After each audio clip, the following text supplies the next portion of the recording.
자, 가나안은요, 하나님께서 약속하신 땅이에요. 지금 가나안 지역이 어디냐면은 이스라엘 지역이죠. 그죠? 네, 이스라엘 지역인데, 거기에 그 지역이 옛날에는 팔레스타인. 옛날에 저기 블레셋이라고 했어. 블레셋, 성경에 블레셋. 우리나라는요, 5,000년 단일 민족이라고 합니다. 그 개념으로 세계에 처음에 우리나라를 뭐라고 그때 했습니까? 단일 민족. 지금은 틀리죠, 많이. 지금은 이제 여러 동남아 사람들도 오고 막 그러면서 단일 민족이라는 말 자체를 쓰지 않아요. 왜? 단일 민족이라고 쓰는 것 자체가 국가에 도움이 안 되기 때문에 지금은 그런 말을 아예 빼버려도 다문화 사회다 이렇게 이야기를 합니다. 그런데 그래서 단일 민족이라는 것은 한편으로 어떻게 이해하면 되냐면 그만큼 나라가 폐쇄적이었다는 거예요. 이게 뚫려 있지 않고 폐쇄적인 나라. 미국이나 뭐 프랑스 뭐 이런 이렇게 개방적인 나라들 보세요. 백인, 흑인, 뭐 황인종, 뭐 무슨 라틴계 사람 다 몰려 살고 있어요.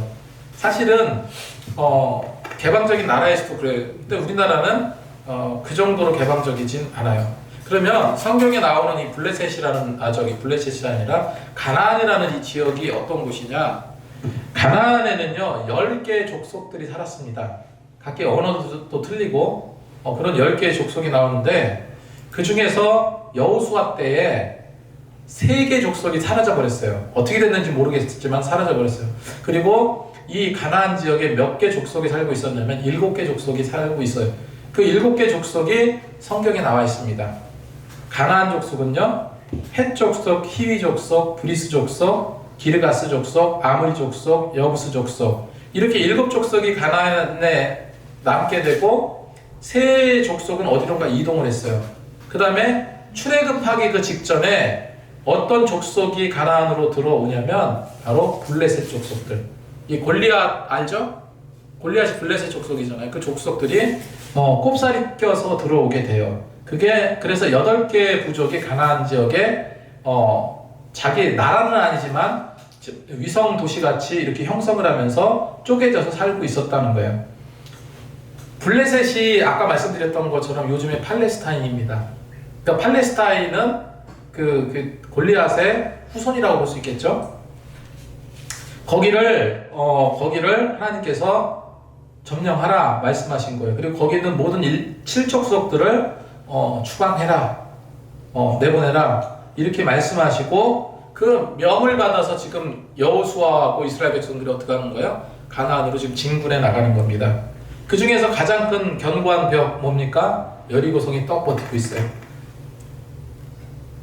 그래서 일종의 요새화된 그 도시국가 형태를 이룬 곳이 바로 가나안 지역입니다.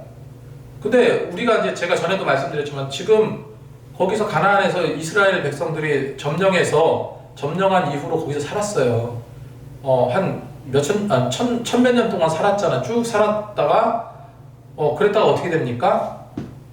예수님이 오시고 십자가에 달려 죽으시고 AD 70년경에 로마가 예루살렘을 점령하면서 이스라엘 백성들이 국가가 또 망해버려요. 그 이전에도 망했지만 또 망했다가 다시 포로가 다시 귀환해서 나라를 다시 세웠는데 로마에 의해서 또 멸망당한 거예요. 그래서 이스라엘 백성들이 또 어떻게 해요? 여기저기 찢어져서 디아스포라가 되어버렸어요.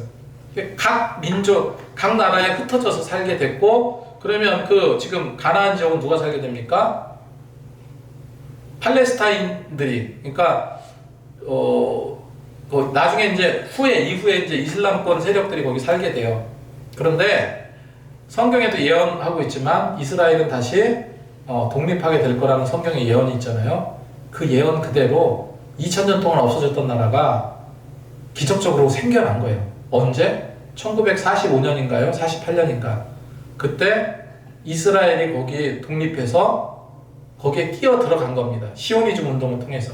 그 시오니즘 운동을 통해서 들어가고 하나님께서 굉장히 강력한 나라로 만드셨어요.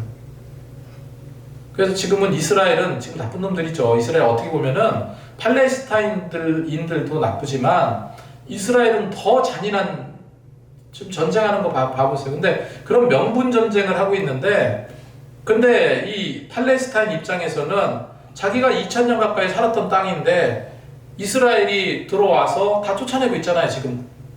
근데 이게 하나님의 뜻이라고 성경은 나오고 있거든요. 하나님께서 어떻게 이루어 가실지 모르겠지만, 그래서 우리가 가나안하면 어떻게 생각해야 되냐면, 이거는 저 천국을 향하는 우리 인생의 귀차점이다. 다시 말해서 우리가 가야 할 영적 땅이다. 그거를 우리가 염두에 둬야 됩니다. 그러니까 가나안이라는 얘기가 많이 나오잖아요.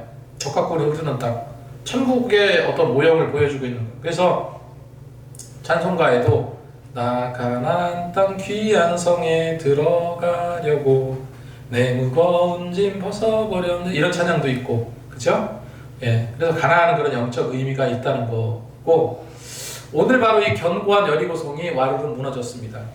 그리고 성 안에는 일반 백성들도 살고 있었지만, 그러니까 우리가 이제 제가 이제 요거 하나 더 말씀드리면, 당시에는 성 중심으로 사람들이 살았어요. 그러니까 여러 족속들도 굉장히 크게 성을 쌓고 그 안에서 생활을 했어요. 왜? 서로 족속끼리 싸움하고 전쟁하게 되면은 서로 피해를 입으니까 그 안에서 사는, 그러니까 성읍이다 하면은 이건 어느 한 족속들이 사는 공간이구나라고 생각하면 돼요. 이 여리고성이 이제 바로 이제 그 안에 일반 백성들도 있고 그걸 지키는 무장한 군인들도 있죠. 그리고 여리고성은 호락호락한 성이 아니잖아요. 어쨌건 그런데 여기를 하나님께서 어떻게 합니까? 그 여리고성을 무너지게 하셔요. 오늘 1절 말씀을 보면 이렇게 기록하고 있습니다. 이스라엘 자손들로 말미암아 여리고는 굳게 닫혔고 출입하는 자가 없더라. 잘 보세요. 이스라엘 자손들로 말미암아, 지금 이스라엘 자손들이 요단강을 건너서 여리고를 치러 올라오고 있잖아요. 그 이스라엘 자손들로 말미암아 여리고는 어떻게 됐다고요? 굳게 닫혔고 출입하는 자가 아예 없다고 그랬습니다. 얼마나 겁을 집어먹은 상태입니까? 그죠? 백성들이 거기서 안에서, 왜냐하면 여태까지 이스라엘 백성들이 기적적인 일들을 많이 들었어요. 그죠? 기생 라합이 어떻게 해서 하나님을 믿게 됩니까? 어떻게 해서 하나님을, 그 정탐꾼들을 숨겨줍니까? 하나님이 누군지를 들어서 알았다고 그랬어요. 들어서 알고 그게 믿음이 됐습니다. 결국은 여리고성이 와르르 무너지는 가운데에서도 라합과 구해가지고 구원받잖아요. 들음으로 인해서 막 저쪽에서 전쟁, 그 아말렉 족속과 전쟁하는데 하나님께서 그걸 꺾으시고 그 다음에 막 그냥 물이 갈라내시고 그 광야에서 사는데 40년 동안 묶여있는데 쟤네들이 어떻게 살까? 하나님 먹여주신데 어떻게? 만나 메추라기 주고, 그런 얘기를 안 들었겠냐는 거예요. 굉장히 많이 들었습니다. 그리고 이제 이 성에서 저기 요단강이 쫙 갈라져 있는데 건너편에 사람떼가 수백만이 이스라엘 민족들이 건너편에 있는 거예요. 창 들고 지키고 있는데, 근데 이 요단강을 건널 수 있을까? 못 건너겠죠. 하지만 어떤 여호와 하나님이 어떤 하나님인데 이거 건너게 할 거야. 근데 아니나 달라 어떻게 합니까? 강물이 발을 떼자마자 강물이 쫙 퍼지면서, 그게 그 어디 끝까지죠? 성경에 아르곤인가? 지명이 잘 생각. 거기까지 그냥 물결이 쫙 기적 같은 역사가 일어나서 거기를 건너오는 모습을 봤거든요. 그렇게 건너오는데 여리고성에 살고 있는 백성들이며 군인들이며 지금 정상이겠습니까? 지금 그렇게 오고 있는데 그냥 문을 굳게 닫아버리고 출입하는 자가 없다고 말을 하고 있는 겁니다. 그래서 이제 이들은 전의를 아예 상실했어요. 전의를 상실하고 하나님을 두려워했다. 여러분 가만히 한번 생각해 보세요. 여리고성을 6바퀴 7바퀴 그냥 아무 말 없이 그냥 너네들은 말하지 마. 성경에 너네들 말하지 말라. 그러니까 침묵으로 6바퀴 돌잖아요, 여리고성을. 그때 얼마나 겁을 먹었을까요? 그죠? 만약에 저 사람들을 내가 창으로 던져서 찔러서 죽이면 뭔 일이 날지 모르잖아요. 그리고 저쪽에서는 전쟁을 하고 있는 게 아니거든요. 그냥 계속 돌고 있는 거예요. 그냥 계속 돌고 있으니까 잔뜩 겁먹은 상태에서 지켜만 보고 있는 거야. 도대체 쟤네들 뭐 하려고 그러나. 한 바퀴 돌고, 두 바퀴 돌고, 여섯 바퀴 돌고, 그 일곱 바퀴 돌 때 어떻게 했습니까? 소리 질러 그랬더니 다 함성을 막 지르고. 그러니까 여리고성이 부셔졌는데, 무너졌는데 어떻게 무너졌다고 그랬어요? 고고학자료 나왔잖아요. 여리고성이 딱 이렇게 성이면 보통 밖으로 무너져야지 정상이에요. 그죠? 근데 여리고성은요, 이 성이 안으로 무너져 버렸어요. 이스라엘 백성들은 한 명도 다치지 않았습니다. 안으로, 그게 성이 발견이 됐는데, 그런 형태로 돼 있다는 거예요. 그게 여리고성이라고 추정하고 있습니다. 어떤 사람은 또 그거 가지고 이게 무슨 과학적인 근거가 있을 거다. 하나님이 아니라 소리를 질렀다는 거. 소리가 그 땅을 진동케 하고 몇백만이 하니까 땅을 막 진동케 해서 그게 막 이런 게 그게 말이 안 되죠. 그죠? 아무튼 그렇게 하나님께서 놀랍게 여리고성을 무너뜨렸습니다. 그래서 무너뜨리는 분은 하나님이시고, 우리는 오전에 말씀드렸던 것처럼 겁내지 마시기 바랍니다. 하나님만 의지하면 돼요. 이거 할 수 있을까? 안 될 것 같은데 이런 생각 하지 말고요. 하나님이 나와 함께 하면 됩니다. 모세도 마찬가지예요. 모세도 하나님께서 모세에게 나타나서 너 양치기 하는 일 그만둬. 그리고 다시 나를 따르라 했습니다. 가나안 땅으로 이스라엘 백성들을 네가 이끌어낼 거야. 그때 모세는 어떻게 판단합니까? 현실을 판단하죠. 하나님, 나 지금 85세입니다. 나 늙었습니다. 이스라엘을 이끌 만한 그런 지도자도 못 됩니다.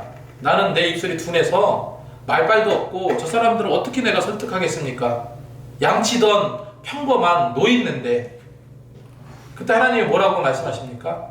언제 내가 너 보러 해라고 했냐? 내가 언제 네 보러 바닷물 갈르라고 했냐?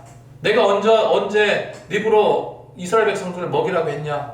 내가 만나 내려주고 너는 그냥 지팡이 치기만 하면 된 거 아니냐? 너 착각하지 마라.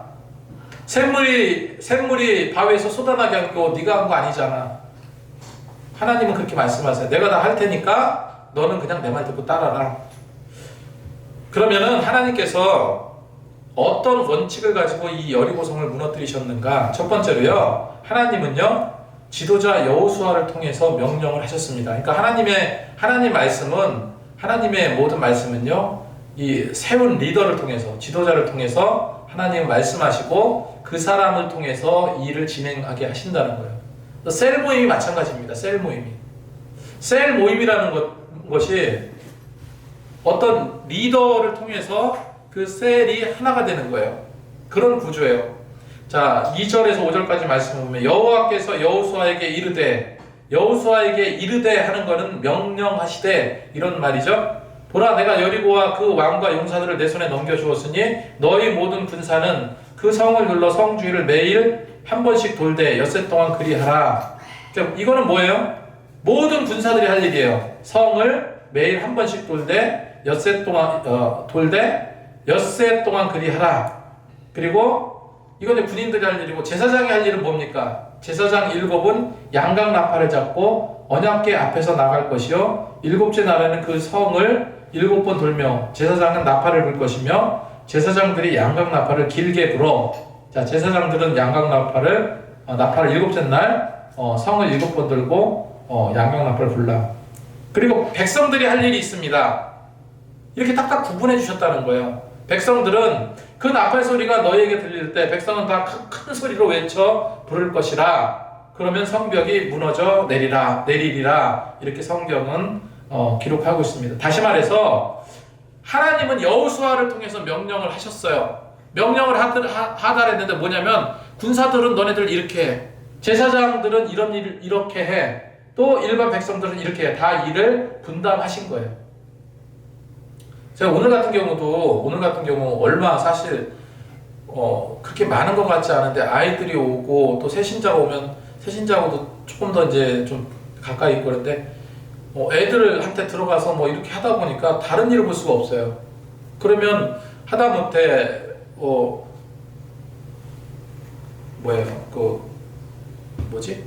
김밥이라도 나눠줄 사람이 필요하고, 물이라도 끓여서 사발면 줄 사람이 필요하고, 이게 이제 앞으로 이제 일이 좀 분담이 돼야 됩니다. 분담이 돼야 되고, 주일날 예배 끝나고 몇 명 안 되지만 그분들 섬기고 또 이렇게 챙겨드리고 김밥 나눠 먹게 하고 이러는데 사실 저랑 사모랑 둘이 하는 게 벅찰 때가 있어요. 정말로 얼마 안 되지만. 그러니까 지금 여호수아에게 통해서 이렇게 명령하신 거 이렇게 가만히 보면은 다 역할을 주시잖아요. 여호수아를 통해서 하다라면은 여호수아가 군인들이 할 일, 제사장이 할 일, 백성들이 할 일 이런 걸 나누어서 분담을 시켰습니다. 그래서 자기 역할을 다 잘 해야지 교회가 올바로 돌아가는. 그래서 셀 모임이 필요한 겁니다. 조직적으로 잘 갖추기 위해서. 그렇게 내년에 그렇게 나갈 겁니다. 그리고 지도자가 또 중요하죠. 지도자가 하나님은 A라고 말했는데 지도자가 B로 잘못 오해했거나 아니면 자기 생각을 덧붙여가지고 막 하게 되면 안 되는 거죠. 그러니까 여기서 이제 말씀을 전하는 하나님 말씀도 마찬가지예요. 하나님께서 주시는 메시지를 가지고 물론 내가 이제 말씀을 준비하지만 기도 가운데 준비하지만 이것이 100% 그냥 관통해야 돼요. 그래서 성도님들이 그 말씀을 통해서 은혜를 받고 해야 되는 거지 여기서 괜히 이상한 인간적인 생각, 인간적인 이야기거리가 나오면 안 되겠죠. 자, 이렇게 명령을 받아서 여호수아는 6절 7절에 제사장과 백성 군인들에게 명령을 하달합니다.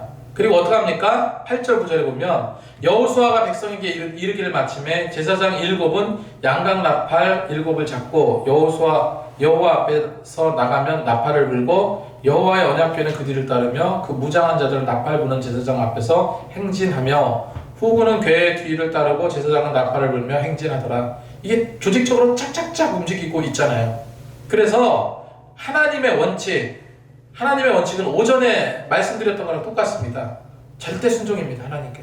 절대 순종해서 나가는 것이 하나님의 일이다. 두 번째로요. 머뭇거리지 말고 즉각 순종해야 됩니다. 생각할수록 이게 얼마나 기괴한 방법이에요. 성을 돈다는 게 많은 사람들이 근데 여기서 항변하는 사람이 성경에 나와 있어요. 하나님 그 말이 됩니까? 우리 칼 갖고 싸워야 되지 않을까요? 우리 무장한 군인들을 더 세게 좀 군사훈련을 해가지고 해야 되지 않겠습니까? 이런 사람이 한 명도 없었어요. 그죠? 왜? 여태까지 기적을 봐왔기 때문에. 다 하나님께 뭐 한 겁니까? 순종했어요. 그 말씀에. 뭔지 모르겠지만 하나님께서 하시겠다 생각을 한 겁니다. 그리고 20절에 이에 백성은 외치고 제사장들은 나팔을 불며 백성이 나팔 소리를 들을 때 크게 소리질러 외치니 성벽이 무너져 내린지라. 이렇게 기록하고 있습니다. 사실 아까 제가 이런 말씀 드렸죠. 뭐 과학자들이 이게 정말로 그 예수님의 피도 그 성의를 쌓고 있던 거기에서 그렇게 오래됐는데도 핏자국이 있었다고 그러잖아요. 근데 그거를 어떻게 채취했는지 채취에다가 보니까 그게 원래는 이제 남성성, 여성성이 다 들어가야 되는데 그 피 안에는 조금이라도 여성성 뭐 그런 게 전문 용어는 잘 모르겠습니다. 근데 거기는 희한하게 남성성밖에 없더라. 다시 말해서 마리아와 인간적인 육체적인 결합으로 난 분이 아니다라는 것이 밝혀졌다 얘기하고 있어요. 근데 그게 그렇게 뭐 큰 의미를 준다고 생각하지는 않습니다. 마찬가지로 여리고성이 지금 200만 명이 와 하고 함성을 치니까 그게 이제 어떻게 과학적으로 무너질 수도 있다 뭐 이렇게 얘기하는 과학자들도 있었다고 그래요. 설령 그렇게 해서 무너졌건 아니면은 그게 아니더라도 그냥 하나님이 기적적으로 무너뜨리셔서 둘 다 누가 하신 겁니까? 하나님이 둘 다 하신 거잖아요. 어쨌건 그런데 중요한 건 뭐냐면은 이 여리고성이 그렇게 쉽게 무너질 게 아니에요. 이중벽으로 되어 있습니다. 이게 외벽이 있고 내벽이 있어요.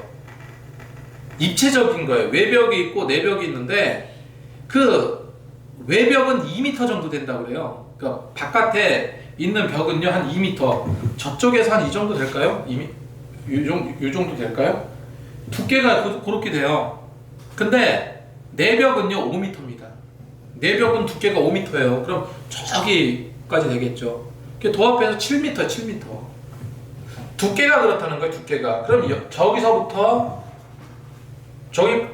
저 안쪽까지 요 안쪽까지는 나오겠죠 이게.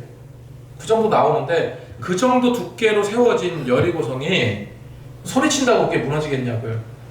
여러분 하나님께서 역사하시니까 그런 거고, 이 여리고성이 와로로 무너져 내린 것처럼 오전에도 말씀드렸지만 우리의 현실적인 문제, 우리 상한 심령의 문제, 모든 질병의 문제, 모든 관계가 주님과 함께하면요 여리고성 무너지듯이 와르르 무너진다는 사실 기억하시기 바랍니다. 하나님께서 그렇게 이끌어 주세요. 자, 세 번째로 여러분 하나님께 드릴 거는 드려야 합니다. 자, 이 헌금 얘기하면은 내가 그래서 여기 와서 한 번도 헌금 얘기를 하지 않았어요. 근데 목사님 그 오늘 헌금함을 해주신 목사님이 우리 교회에 오셔서 기도도 많이 해주시고 그런데 그 교회는 굉장히 커요. 지금 이제 많이 부흥해가지고 한 600명, 700명 돼요 지금. 큰 교회인데 근데 저 막 은혜 된다 막 그러더니 헌금을 어떻게 지르? 헌금함이 어딨냐고 제일 먼저 물으시더라고요. 헌금함 요건데 어떠니 바구니 딱 보더니 아이고 세상에 헌금함을 그 바구니에다가 그렇게 하나? 우리 얼마 안 되니까 그렇게 한다. 그래서 그럼 어떻게 헌금위원 같은 거 뭐 어떻게 하냐? 아직 없는데요. 그랬더니 목사님 내가 몸을 드리러 교회에 와서 예배 드리는 거랑 마찬가지로 헌금도 그와 같은 거지 그렇게 허술하게 다뤄서는 안 된다는 거예요. 저는 그냥 부담될까봐 뒤에다가 놓고 헌금 하십시오, 11조 하십시오 이게 꺼내지도 않았거든요. 근데 그 목사님이 저한테 하신 얘기가 그 목사님이 성도들 축복받아갈 거 가로막고 있는 거야. 한 명이라도 그런 것 때문에 시험 들까봐 얘기를 안 해. 그러더니 앞으로 헌금위원 세우세요. 그리고 저거 헌금함 당장 사라고 돈 줄 테니까 저게 조그만 건데 20만 원이 넘어요. 그러면서 예배 순서에 헌금위원이 나와서 헌금을 들고 헌금을 위해서 기도해 줘야지 그냥 가서 뭐 자율적으로 헌금하고 여기서 헌금을 위해서 기도하는데 그 의미가 그게 살겠냐고 그렇게 말씀하시더라고요. 그래서 제가 생각을 좀 바꿨어요. 생각을 바꾸고 그렇게 했는데 그래서 이제 앞으로 헌금위원회에서 정상적으로 헌금 예물 드리고 이렇게 해야 되겠다 생각을 합니다. 그래서 하나님께 드릴 것은 드려라. 이거예요. 18절 19절 말씀에 너희는 온전히 바치고 그 바친 것 중에서 어떤 것인지 취하여 너희가 이스라엘 진영으로 바치는 것이 되게 하여 고통당하게 되지 아니하도록 오직 너희는 그 바친 물건에 대해서 손대지 말라. 은과 금과 동과 철 기구는 다 여호와께서 구별될 것이니 그것은 여호와 곳간에 드릴지니라. 이렇게 기록하고 있습니다. 이 전리품들에 대한 이야기죠. 그래서 이제 대표적으로 이제 11조 같은 경우 참 쉽지가 않죠. 예를 들어서 조금만 생각해 보면 진짜 콩나물 무슨 두부 한 모 사도 그 바들바들 떨면서 사시는 분들이 많을 텐데 10분의 1을 하나님께 드린다는 게 쉽지가 않을 거예요. 그죠? 근데 드릴 건 드리시기 바랍니다. 그게 하나님께서 약속하신 부분이에요. 아나니아와 삽비라처럼 뭐 성도를 헌금하기로 하고 일부를 바치지 않아서 아나니아와 삽비라를 치셨잖아요. 근데 그렇게 하시지 않겠지만 하나님께서는 또 가차없이 또 치실 때 있어요. 이걸 갖고 또 오해하지 마시고 어쨌건 또 한 가지 아간의 죄를 우리가 기억합니다. 아간이 어떡합니까? 전쟁하게 되면 전리품들이 생기는데 몰래 뒷주머니 챙겼어요. 이거는 어떻게 하라는 거 성경에 나오고 있는데 결국 욕심에 따라서 전리품을 뒷주머니에 챙겼는데 결국 어떻게 됩니까? 결국 밝혀지잖아요. 밝혀져서 아골골짜기에서 돌에 맞아 순교당하는 것이 아니라 돌에 맞아 죽임당합니다. 아골골짝. 그래서 우리는 찬송가 부를 때 아골골짝 빈들에도 복음 들고 갑니다. 이 아골골짜기가 바로 죽음의 골짜기예요. 그래서 죄의 무덤, 그죠? 그렇게 이해하면 될 것입니다. 그래서 굳이 금전적인 것뿐만 아니라도 여러분 하나님께 드리실 건 드려야 됩니다. 전 요즘에 그런 생각이 들었어요. 아주 소소한 거 하나씩 성도님들이 나 이거 하겠습니다 하는 성도님들이 있으면 얼마나 좋을까. 하나에서부터 10까지 다 지금 뭐 개인 돈으로 하다 보니까 그게 어려운 부분이 또 있더라고요. 근데 걱정하지는 않습니다. 제가 지난주에도 한번 말씀드렸고 이번 주에도 말씀드리는데 상식적으로 계산해 보면요, 우리 망해야 돼요. 그잖아요. 출판사가 뭐 뛰어나게 지금 잘 되고 있는 거 아닙니다. 오히려 작년보다 매출이 더 줄고 있어요. 그리고 교회에서 헌금 나옵니까? 나오지 않아요. 근데 신기하죠? 1년 동안 정산해 보니까 정말로 적자가 나긴 났지만 감당할 수준의 적자가 났어요. 너무 신기했어요, 그게. 그래서 이제 걱정은 하지 않습니다. 근데 여러분 하나님께 드릴 수 있는 거는 꼭 드리시기 바랍니다. 마지막으로 한 가지 중요한 것을 기억하시기 바라요. 이렇게 멸망하는 가운데에도 하나님께서 구원할 자는 반드시 구원하신다. 아까 말씀드렸던 기생 라합과 그의 가족이죠. 그래서 25절에 보면 여호수아가 기생 라합과 그의 아버지의 가족과 그에게 속한 모든 것을 살렸으므로 그가 오늘날까지 이스라엘 중에 거주하였으니 이는 여호수아가 여리고를 정탐하려고 보낸 사자들을 숨겼음이더라. 이렇게 기록하고 있습니다. 여러분 한 번 더 말씀드리는데 라합은 기생인데 성경 원문을 보면요, 우리는 보기 좋게 하기 위해서 기생이라고 번역했어요. 성경 원문은 창녀입니다. 다 뜻이. 그러니까 뭐냐면 군인들을 상대로 상상할 수 있잖아요. 군인들을 상대로 술 팔고 몸 파는 그런 여인이었어요. 세상에 손가락질 받을 수밖에 없는, 어찌 보면 그렇게 악한 짓을 행했던 자가 라합이었습니다. 하나님께서 축복해 주시니까, 하나님께서 살려주시니까 구원을 받잖아요. 근데 더 놀라운 사실이 뭡니까? 그 라합에서 쭉 내려와서 쭉 누구로 연결됩니까? 예수님으로 연결돼요. 기생 라합, 이방인 여인 누구예요? 룻.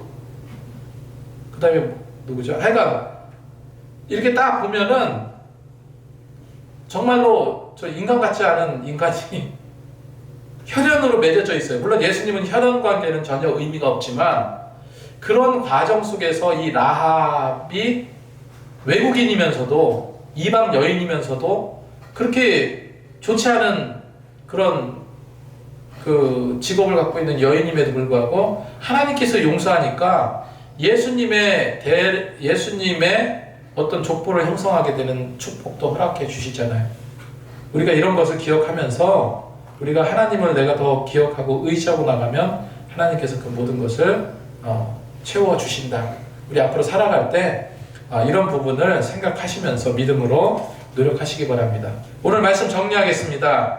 하나님은 어떤 원칙으로 여리고성을 무너뜨리셨는가? 첫 번째, 지도자를 통해서 명령하세요. 모든 것은 조직적으로 자기 역할들이 있습니다. 백성이 해야 될 일, 제사장이 해야 될 일, 그 다음에 군인들이 해야 될 일. 이거를 하나님은 리더를 통해서 전달을 했듯이 우리 기쁨의 교회도 마찬가지예요. 그런 과정을 통해서 교회를 이끌어 나가야 될 줄로 믿습니다. 두 번째로 머뭇거리지 말고 즉각 순종하시기 바랍니다. 내 생각에 이거 도저히 이해가 안 된다 하더라도 우리가 아무 말 없이 왜 여리고를 돌아? 이해가 안 된다 하더라도 성경에 다른 거 말고 이 성경에 기록된 말씀이라면 여러분 순종하시기 바랍니다. 내 말을 순종하라는 게 아니고. 세 번째, 하나님께 드릴 건 드려야 합니다. 하나님께서 크게 생각하는 것은 우리도 크게 생각해야 돼요. 마지막으로 기생 라합을 구원하신 하나님처럼 그런 악한 가운데에서도 하나님의 구원의 손길을 있다는 거예요. 그러니까 이 부천 송내동 이 지역이 무슨 지역입니까? 여리고성 아니라고 생각하면 돼요. 여리고성. 여기도 구원할 자가 있습니까? 없습니까? 있어요. 하나님께서는 반드시 이 지역을 우리 기쁨의 교회를 통해서 구원시켜 나갈 줄로 믿습니다. 기도하겠습니다.